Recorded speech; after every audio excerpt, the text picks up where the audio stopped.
네, 2021년 9월 25일 이정훈입니다. 오늘은 화천대유 사건 제8번째. 유동규는 이 사건의 키맨이라고 꼽히는 유동규 성남도시개발공사 기획본부장을 했던가요? 유동규는 왜 이재명 캠프에 참여하지 못했나? 두 사람은 운명공동체에서 적으로 변한 것인가? 살펴보도록 하겠습니다. 민주당 대선 후보 경선 전남 광주 지역에서 이낙연 씨가 신승을 했습니다. 이를 놓고 대장동 게이트, 화천대유 게이트가 이재명을 물었다. 아니다. 호남 정서가 이재명을 물었다. 여러 가지 해석이 있습니다. 하지만 이재명 씨는 여전히 전체 지지의 과반수 이상을 확보했습니다. 아주 근소한 차이로 이낙연 씨한테 졌기 때문에 아주 큰 고비를 넘겼습니다. 그러나 더 큰 고비가 남아있을 것 같습니다. 이재명 후보는 대장지구 개발로 5,503억 원을 벌어서 여러 가지 시설을 하고 그리고도 돈이 남아서 성남 주민들한테 1인당 20만 원씩 나눠주려고 했었다. 이렇게 연설을 한 바 있죠. 네, 아주 굉장히 자랑했었습니다. 그런데 다시 봅시다. 이 대장지구 개발로 화천대유는 1%의 지분, 또 6% 보태 7%라고 하더라도 이 개발사업에 참여하고 자산관리공사가 된 것만으로 4,040억 원을 배당받았습니다. 뭐 세금과 수수료 다 포함한 금액이긴 하지만. 그리고 수의계약으로 5필지를 받아갖고 시행자가 돼갖고 포스코와 대우에 이 땅을 팔아서 한 3천억대의 수익을 벌었고요. 또 스스로 분양 시행자가 돼서 3천억 원을 벌었다고 합니다. 물론 여기에서는 돌려줘야 할 돈들이 많으니까 총수익은 아니죠. 어쨌든 대충 보면 1조 원의 수익, 매출을 이룬 게 되죠. 화천대유의 수익이 너무너무 많기 때문에 성남시, 즉 성남시 도시개발공사는 920억을 환수했다라고 이재명 씨는 자랑했습니다. 그럼 이건 뭡니까? 성남시가 5,500억 벌었다고 하는 게 자랑이 아닌 거죠. 민간 기업인 화천대유가 훨씬 많이 벌어간 거죠. 근데 뭘 이재명 씨는 자랑하죠? 잘못한 건지. 이렇게, 근데 흥미로운 거는 925원을 환수한 다음에 화천대유하고 이재명 씨는 크게 틀어진 것 같습니다. 화천대유는 자기네가 개발하는 땅에 송전탑이 있는데 그걸 땅에 묻기로 했는데 지중화하지 않았습니다. 아마 925원을 뺏겨서 그런 걸로 보이는데, 그러니까 성남시는 화천대유가 포함된 전체 컨소시엄인 성남의뜰에게 1,000억 원대의 과태료를 부과했고, 성남의 뜻은 그게 억울해서 소송을 제기했습니다. 이 소송을 위해서 권순일 대법관을 영입한 것으로도 보입니다. 이런 상황이라면 이재명 씨가 민주당의 후보가 돼서 대한민국의 대통령이 된다면 화천대유와 성남의 뜰은 골로 갈 것 같습니다. 그러나 그 반대로 이재명 씨가 대통령이 되지 못하면 정반대의 결과가 나올 수도 있습니다. 그리고 제가 어제 말씀드린 것처럼 지금 언론들이 취재 경쟁에 들어갔기 때문에 진짜 건곤일척의 승부가 나올 것이다. 저는 이렇게 봅니다. 자, 키맨이라고 꼽히는 이 유동규 씨를 제가 곧 다루겠다고 예고를 했었는데 오늘 다루도록 하겠습니다. 이 양반은 이재명 씨가 성남시장에 당선된 후 성남시설관리공단, 이게 그 후에 성남도시개발공사로 바뀌었죠. 거기에 기획본부장에 임명됐습니다. 그를 이 자리에 임명할 때 성남시 의원들은 성남시에서 공무원 5급 이상, 5년 이상 경력 소지자를 이 공단의 임원으로 임명해야 되는데 거기에 미달한다라고 지적을 했습니다. 이에 대해 유 씨는 자격 기준인 미달을 인정을 했었습니다. 그러나 이재명 씨는 임명을 했죠. 뭐 기타 등등 조항을 우리 법률에 보거든요. 우리나라 법률이 참 이상해요. 쭉 나열해놓고 그걸 반드시 지키게 하도록 하면 마지막에 등자를 붙이잖아요. 그럼 앞에 나열한 거 필요 없잖아요. 등에 딴 거 다 되는 거 아닙니까? 이렇게 열어주는 법률이 있는데 그런 것들을 이용해서 임명을 해버렸죠. 이에 대해서 이재명 씨가 성남시장 할 때 부시장 지낸 박정호 씨 9월 24일자 중앙일보의 기자와 통화에서 유 씨는 성남시에 들어올 때부터 자격 논란이 있었다. 과거 이력과 전문성도 잘 모르지만 그는 이후 정진상 정책실장과 함께 이재명의 좌진상 우동규가 됐다. 이렇게 얘기했습니다. 자, 유동규 씨가 성남시설관리공단 기획본부장을 할 때 주목해야 될 부분입니다. 판교 프로젝트 금융투자 PFV 대표가 남욱 변호사입니다. 남욱 변호사. 주목할 사람이죠. 이 두 사람은 대장동 개발 사업, 남판교 도시개발이죠. 그거를 민관합동으로 하자라는 그런 의견 일치를 봅니다. 이 남욱 씨가 누군지는 잘 아실 겁니다. 이 남욱 씨는 대장동 사업 전문가로 불려온 사람입니다. 그는 이 이전, 2012년 이전인 2009년하고 2012년 때 시행사 대표가 돼갖고 LH공사가 공영개발을 한다 만다 그랬는데 LH공사가 공영개발을 포기하도록 여당 국회의원 등의 로비를 하는 대가로 8억 3천만 원을 받았다라고 해서 재판에 넘겨졌다가 무죄를 판결을 받은 적이 있습니다. 그만큼 대장동 개발에 밝은 사람입니다. 이러한 그가 화천대유의 자회사 합격인 천화동인의 4호 주주로서 8,700만 원을 투자해서 1,000억 원을 배당받았다고 하는 것은 이미 보도가 많이 됐죠. 현재는 미국으로 가족과 함께 출국한 것으로 되어 있습니다. 이런 남욱 변호사하고 유동규 씨가 이 문제의 남판교를 민관 공동으로 개발하자 이런 아이디어를 합의하게 됩니다. 이 유동규 씨는 그 다음에 이제 공단이 성남도시개발공사로 바꾸죠. 이재명 씨가 바꾸죠. 그때 초대 사장이 연세대학교 나온 분이었는데 그분이 퇴임하고 난 다음에 사장 직무대행을 합니다. 이 직무대행을 할 때 성남의 뜰을 우선 협상 대상자로 선정하게 됩니다. 이렇게 했을 때 이 조건을 보고 대장동 개발 배당 이익이 민간에게 과도하게 몰리면 안 된다는 일부 직원의 보고가 있었다고 하는데 이걸 묵살했다라는 주장이 있습니다. 유동규 씨가. 이에 대해서는 많은 보도가 있었는데요. 한 관계자는 이렇게 얘기합니다. 성남의 뜰을 우선 협상자로 선정한 첫 번째 심사평가위원들은 모두 유동규 씨 측 사람들이었다. 전체 배점에서 39% 차지하는 1차 절대평가에 참여한 내부 직원들은 유 씨의 측근이었다.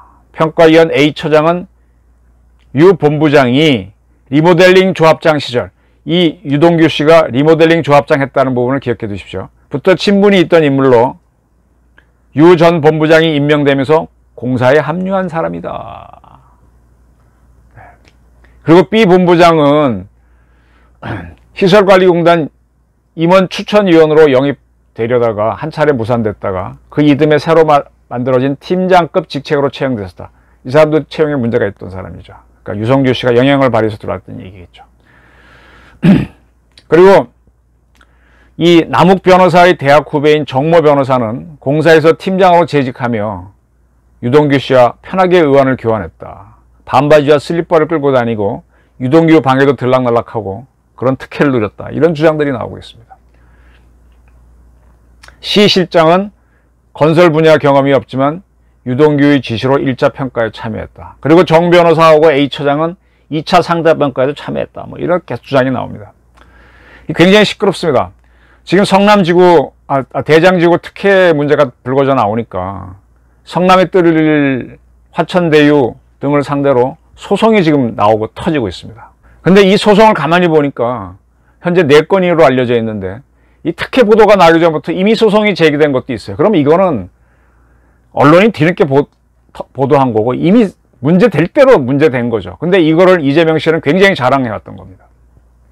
특혜 보도가 나온 게 이번 8월, 9월로 봐야 되지 않습니까? 근데 벌써 작년 12월 달에 대장동 주민 38명, 김모 씨를 포함해 이 사람들이 성남의 뜰을 상대로 부당이익금 환수소송을 제기했습니다. 이 성남의 뜰, 화천대유가 4천억이나 되는 배당금을 가져간 게 문제라는 걸 이미 다 알았던 겁니다.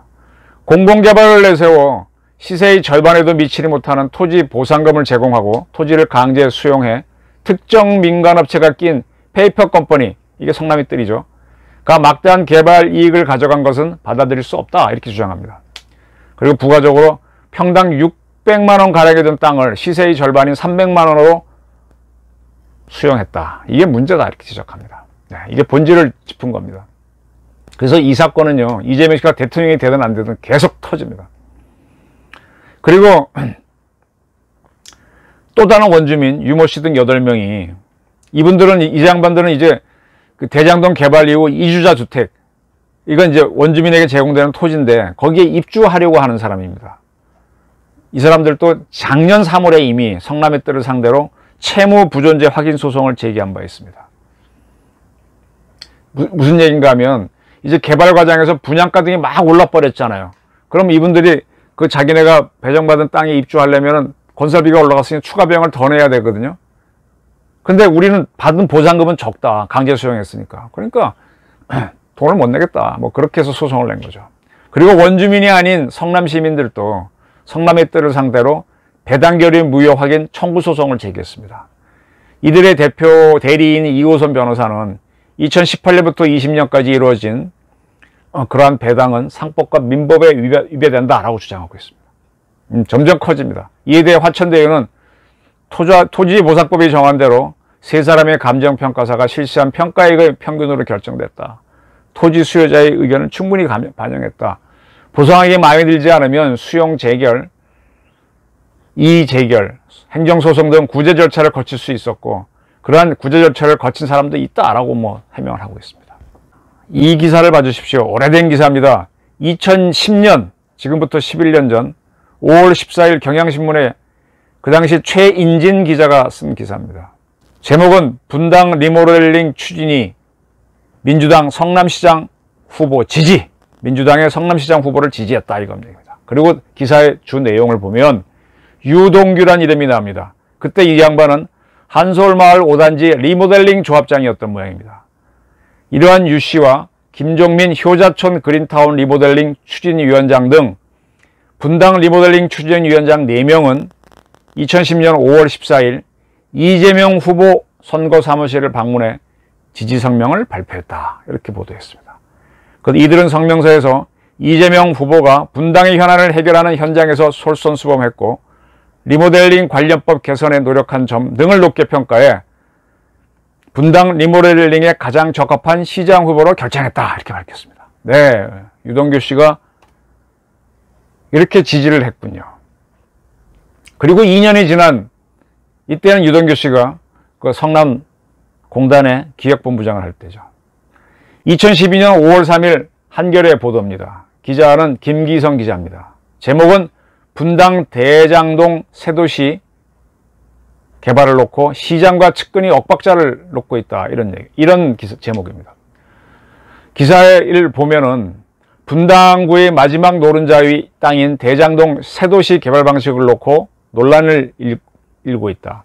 이재명 시장은 지금껏 반드시 공영개발을 통해 명품 새도시로 개발하겠다고 밝혀왔으나 그의 측근으로 불리는 유동규 성남공단 기획본부장은 한 경제지와의 인터뷰에서 수년간 표류하던 사업을 민관 공동개발 방식으로 추진해 시와 민간이 윈윈할 수 있는 모델을 만들겠다. 이렇게 했다고 하면서, 그리고 이 경제지는 유 본부장이 앞으로 성남시가 만들 성남도시개발공사의 초대 사장으로 내정됐다라고까지 덧붙였습니다. 그러나 이 양반은 사장이 안 되고 다른 연대 나온 분이 하다가 그분이 나간다면 유동규 씨가 사장 직무대행을 하게 되죠. 자, 그리고 한 달 뒤인 2012년 6월 24일자 매일경제신문엔 이런 기사가 났습니다. 판교 신도시 남쪽에 5천 가구의 미니 신도시를 조성한다. 그런 제목으로 성남 도시개발공사 설립을 주관하고 있는 유동규 공단 기획본부장은 매일경제와의 인터뷰에서 수년간 표류하던 사업을 민관 공동개발 방식으로 추진해 성남시와 민간이 윈윈할 수 있는 모델을 만들겠다라고 말했습니다. 정식 개발하는 성남도시개발공사가 설립된 이후 확정될 계획이지만 아파트와 단독주택 등 5천 가구가 들어설 것입니다. 이렇게 보도했습니다. 자, 그러면 유동규 씨하고 이재명 씨는 한편이 돼서 갔는데 2012년을 기점으로 의견이 갈리면서, 그리고 어떻게 되는 겁니까? 유동규 씨의 의견을 따라간 게 누굽니까? 이재명이 되는 거죠. 그리고 이재명 씨는 거기서 5천억을 환수했다고 무지무지 자랑을 했습니다. 근데 딱 까고 보니까 성남의 뜰에 속해 있는 자산관리인 화천대유는 4천억 원의 배당, 그 다음에 땅을 또 팔아갖고 3천억, 또 스스로 분양 시행사가 돼서 3천억의 사업을 해서 1조 원에서 말이 안 되게 된 거죠. 그럼 이게 뭐예요? 뭘 했다는 거예요, 이재명 씨가? 유동규 씨가 굉장히 키맨이죠. 이 양반이 미디어 오늘과 인터뷰를 했습니다. 9월 24일자. 숱한 언론이 있는데 미디어 오늘과 했네요. 제목은 단독 유동규 대장동 몸통이 잠적 이재명 측근이라고요? 이런 제목이었습니다. 굉장히 긴 기사인데 이건 한번 읽어보시기 바랍니다. 중요한 부분만 제가 살펴보도록 하겠습니다. 유동규 씨는 이렇게 얘기합니다. 내가 실무를 직접 하지 않았기에 실무를 직접 한 성남도시개발공사에 물어보는 것이 가장 확실한 방법이라고 생각했다. 나한테 묻지 마라.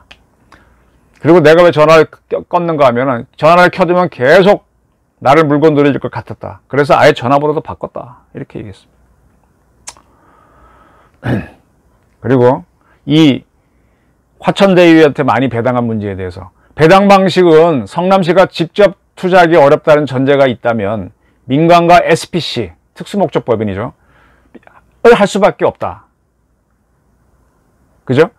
이때는 그렇게 하게 되면 우선주 방식과 후정산 배당 방식이 있는 것으로 알고 있다. 우리는 리스크가 적은 우선주 배당 방식을 택했다. 자, 이런 우선주는 누가 택했다?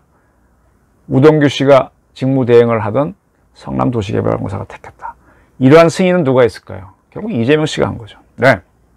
그리고 이걸 그냥 이렇게 설명합니다. 그냥 한 게 아니라 용역 결과에 따라 최대한 이익을 가져오기 위해 노력했다. 네, 이게 다 용역을 거쳐서 이렇게 했다. 용역에는 항상 받죠. 원하는 대로 해주는 경우가 많죠. 그렇게 해서 우선주를 주고 받을 수 있는 최대 금액을 5,500억으로 받다. 그걸 환수했다. 이런 주장입니다. 쭉 넘어가겠습니다. 그래서 이제 미디어 오늘이 어떻게 해요? 화천대유가 자산관리 회사로 참여한 컨소시엄한테 높은 점수를 줘서 줬느냐, 맞춤형 입찰 아니냐라는 의혹이 있다라고 하니까 거기에 대한 답변에서 그건 전형적인 언론의 침소봉대식 보도다. 공무대행도를 잘 준비했기 때문에 그들이 된 거고, 그리고 아까 자산관리공사가 들어가면 1000점 만점에 20점 정도만 더 가점이 있었을 뿐이다. 요 부분이 사실 이 막상 경쟁해보면 다 전문가들인데 뭘 못 갖추겠어요. 근데 딱 자산관리공사가 빠지게 되면 점수 하나 빠지는 걸로 끝날 수도 있죠. 20점이요. 1000점 만점에 20점이 별거 아닌 것 같지만 거의 비슷한 점수 나오는데 20점 부족한 것 같고 끝나는 겁니다. 이렇게 설명했습니다. 그리고 또 다른 질문이 나오니까 화천대유가 5개의 필지를 수의계약 받은 거에 대해서는 이렇게 얘기합니다. 참 깜짝 놀랄 얘기인데 입찰 당시 출자자 사용분 필지 5개를 공모서에 기재했던 것으로 기억한다.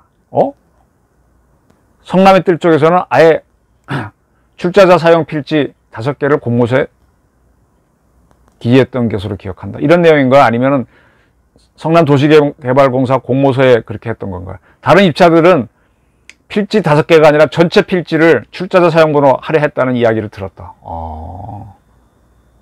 그러면 애초부터 5개 필지는 주려고 했는데 이거 민간 기업자 도와주는 거 아닌가요? 이러면서 무슨 이재명 씨는 공영 개발을 주장을 하고 5,500억을 벌었다고 주장을 합니까? 그 다음 많은 내용이 있는데 또 이 유동규 씨는 성남도시개발공사는 영원으로 5,500억 원의 이익을 봤다라고 주장합니다. 네. 이 같은 주장은 이재명 씨도 하고 있죠. 그리고 이제 질문자가 기획본부장에 대한 경위를 설명해 달라고 그랬더니 아까 제가 경향신문 인용해서 경향신문으로 인용했나요? 아이고 정신이 없다. 그럼 맞네. 리모델링 추진위원회에서 이재명 지지했다. 그 부분은 나옵니다. 뭐라 그러냐. 2010년 지방선거 직전 내가 1기 신도시 연합회장이었는데 그때 인연이 됐다라고 설명하고, 그리고 이런 얘기를 합니다. 이지사 캠프에 합류했냐라고 물으니까 캠프에서 부르지도 않더라. 언론에서 측근을 만들어줬다. 캠프에 가본 적도 없고 그렇게 얘기했습니다. 좋습니다. 뭔가 이거는요 일부러 안 간 게 아니라 지금 많이 틀어졌다는 얘기입니다. 자, 사실 이 사건에 대해서는 저보다가는 제가 어제 정리했던 경기경제신문의 박정명 기자가 더 많이 아는 것 같습니다. 또 가장 정확하게 아는 것 같고. 박정명 기자가 9월 23일자 경기경제신문에 세 번째 기자수첩을 아주 장문의 기사를 썼습니다. 진실은 거짓을 이긴다는 신념과 국민의 알 권리를 위해 제보 내용 전문을 밝힌다라고 하면서 제보자가 말하는 화천대유 부정부패 의혹의 진실은 이런 제목으로 아주 장문의 기자수첩을 썼습니다. 한번 이건 꼭 읽어보시기 바랍니다. 전문은 제가 여기 띄워놨는데 어렵지 않게 찾을 수 있을 겁니다. 시작을 이렇게 합니다. 추석 연휴 국민들은 화천대유를 인사말로 쓰게 되었다. 화천대유 하세요. 이게 돈벼락 맞으세요라는 뜻입니다. 이렇게 하고 난 다음에 이 이재명 씨가 환수했다는 5,503억 원은 화천대유 특혜를 무마하기 위한 최소한의 명분이다 라고 지적합니다. 이재명 씨는 그토록 증오하는 민간사업 폐해를 알고 있으면서도 정작 판교 대장개발 사업은 민간사업자를 공모하여 진행했다. LH와 함께 공영개발을 하고 5,503억 원에 해당하는 도시기반 시설을 기부 채반합 받았다면 이재명 후보와 측근들은 자기 몫을 챙기지 못했을 것이라는 계산에서 민간 개발을 참여시킨 건 아닐까요? 라고 반문합니다. 그리고 5,503억 원이 대단해 보이지만 공원, 임대주택용지, 터널 등 도시개발 기반 사업들에 해당하는 것에 불과하다. 민간 단독 사업도 기부 채합하는지 기여금을 내놓는다. 현대차가 한전 인수했죠. 거기다 그리고 나서 강남 삼성동 GBC를 짓겠다고 하면서 1조 7천억을 공공기여금으로 내놨지 않느냐. 그거 5,500억 별거 아니다. 딱 지적합니다. 사실 이 말이 굉장히 정확한 말이죠. 그리고 이재명포의 공공개발이익환수제는 이재명과 측근들이 만든 이익공동체를 위해 국민들을 속이고 있는 것이다. 판교 대장동도 이재명 후보가 설계하고 지휘해서 결과적으로 부동산을 폭등시키지 않았느냐. 토건세력 카르텔과 무엇이 다른지 구별이 되지 않는다. 그리고 땅값이 오른 이제 계속 이재명 씨나 이 성남도시개발사는 이 부동산 가격이 올랐기 때문에 이익을 봤다라고 하는데 땅값은 폭등할 수밖에 없었다고 설명을 합니다. 왜? 처음엔 공영개발 방식으로 토지를 강제 수용했어요. 그래서 임야는 50만 원, 전답은 220만 원, 대지는 500만 원 정도로 이렇게 평당 300만 원을 했죠. 그리고 인허가로 해서 택지를 만들어서 건설회사에 팔 때는 평당 2천만 원에 300만 원에 했으면은 300만 원에 조금만 붙어야 되는데 2천만 원에 하니까 확 가격이 올라가죠. 그 다음에 성남의 뜰은 특별히 1250만 원의 수익약으로 땅을 줍니다. 아주 특혜를 줬죠. 그러니까 여기서 이 땅을 시행했을 때 2천억 원 이상의 수익이 나니까 이게 수익이 들어가게 되면 그 땅값이 올라갈 수 없지 않냐. 그래서 쭉 설명을 합니다. 이거 굉장히 기니까 건너뛰겠습니다. 결국은 이재명 후보가 2013년 공영개발로 평당 1,100만 원의 아파트를 공급하겠다. 거짓말이 되죠. 왜요? 땅값 자체를 2천만 원에 했는데. 결국은 땅값 올렸기 때문에 안 그래도 이익이 나는 겁니다. 무조건 이익이 나는 겁니다. 근데 5,500 거둔 게 자랑이라고 딱 지적하고 있습니다. 이재명 씨는 5,503억 원 환수를 단군 이래 최대의 치적이라고 합니다만은 결제 한 번에 5,500억 원을 번 사연을 공보물에 소개했고 선거유세에서 돈을 벌어 신나게 썼다. 아까 제가 말씀드린 대로 성남 시민한테 20만 원씩 나눠주려고까지 했다고 자랑을 했었죠. 그런 얘기를 하면서 이 5,503억 원의 용처를 분석을 합니다. 제1공단은 공원으로 만드는데 2,700억, 임대주택 용지 확보, 거기에 대한 배당이익 1,882억, 터널공사 600억, 대장 IC 확장공사 260억, 배수시 시설 660억 이렇게 나가는 거예요. 근데 공원용지 조성사업은 이 최초의 이 사업에 참여했던 신흥 프로퍼티라고 제가 설명했었죠. 거기와 소송으로 아직 착수도 못했고, 나머지도 그나마 주택용지는 확보했지만 아직 세수로 환수된 건 아니고, 송전선 지중화 공사도 아직 그렇게 되고 있고, 뭐가 있느냐 하면서, 그럼 결국은 화천대유에게 막대한 이익을 실현시켜주기 위해 공공개발 이익 환수로 포장해서 결과적으로 입주민에게 더 높은 분양가와 부동산을 폭등시킨 원인을 제공하지 않았냐. 그리고 화천대유 성남의 뜰을 밀어주기 위한 부정이 나타난다. 사업계획서 지침과 선정 과정에서 발견된다고 합니다.